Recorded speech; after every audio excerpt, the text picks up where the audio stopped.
Friends, ಹೇಗಿದ್ದೀರಲ್ಲ? ಇವತ್ತು ನಾನು green ಮತ್ತು ರೆಡ್ ಮಸಾಲವನ್ನು ಉಪಯೋಗಿಸಿ ಪೊಟ್ಯಾಟೊ ಮತ್ತು ಬದನೆಕಾಯಿಯನ್ನು ಫ್ರೈ ಮಾಡ್ತಾ ಇದ್ದೀನಿ. ಇದನ್ನು ಈ ರೀತಿಯಾಗಿ ಸ್ಲೈಸ್ ಆಗಿ ಕಟ್ ಮಾಡಿ ಇಟ್ಕೊಳ್ಬೇಕು.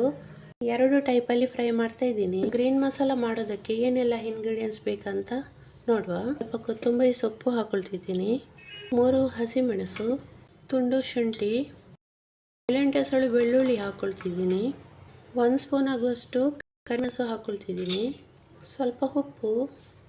ರುಬ್ಬುವಾಗ ನೀರು ಹಾಕೊಳ್ಳೋದಿಲ್ಲ, ಹಾಗಾಗಿ 1 ಲಿಂಬೆ ಹಣ್ಣಿನ ರಸ ಹಾಕೊಳ್ತಿದ್ದೀನಿ. ಇದನ್ನು ರುಬ್ಕೊಂಡು ಬರ್ತೀನಿ. ಇವಾಗ ಮಸಾಲ ರೆಡಿ ಆಯಿತು. ಇವಾಗ ರೆಡ್ ಮಸಾಲಕ್ಕೆ ನಾನು 2 ಸ್ಪೂನ್ ಆಗುವಷ್ಟು ಚಿಲ್ಲಿ ಪೌಡ್ರ್ ಹಾಕೊಳ್ತಿದ್ದೀನಿ, 1/2 ಸ್ಪೂನ್ ಆಗುವಷ್ಟು ಕೊತ್ತಂಬರಿ ಪೌಡ್ರ್ ತಗೊಂಡಿದ್ದೀನಿ, ಸ್ವಲ್ಪ ಉಪ್ಪು ಹಾಕೊಳ್ತಿದ್ದೀನಿ, ಸ್ವಲ್ಪ ಅರಶಿನ, 2 ಸ್ಪೂನ್ ಆಗುವಷ್ಟು ನೀರು ಹಾಕೊಳ್ತಿದ್ದೀನಿ. ನೀರು ಜಾಸ್ತಿ ಆಗಬಾರ್ದು, ಮಸಾಲ ಸ್ವಲ್ಪ ಗಟ್ಟಿಯಾಗಿರಬೇಕು. ಇದನ್ನೆಲ್ಲ ಚೆನ್ನಾಗಿ ಮಿಕ್ಸ್ ಮಾಡಿ ಇಟ್ಕೊಂಡಿದ್ದೀನಿ ನೋಡಿ, ಈ ಥರ. ಇದನ್ನೊಂದು 5 ನಿಮಿಷ ಇಟ್ಟರೆ ಸಾಕು.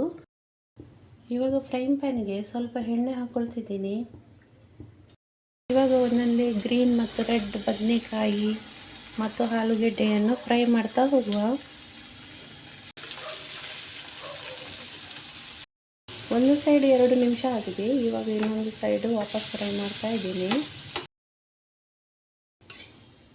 ಇವಾಗ ಇದು ರೆಡಿಯಾಗಿದೆ, ನೋಡ್ತಾ ಇರ್ಬೋದು. ಇದನ್ನೀಗ ಪ್ಲೇಟಿಗೆ ಹಾಕ್ಕೊಳ್ಬೇಕು.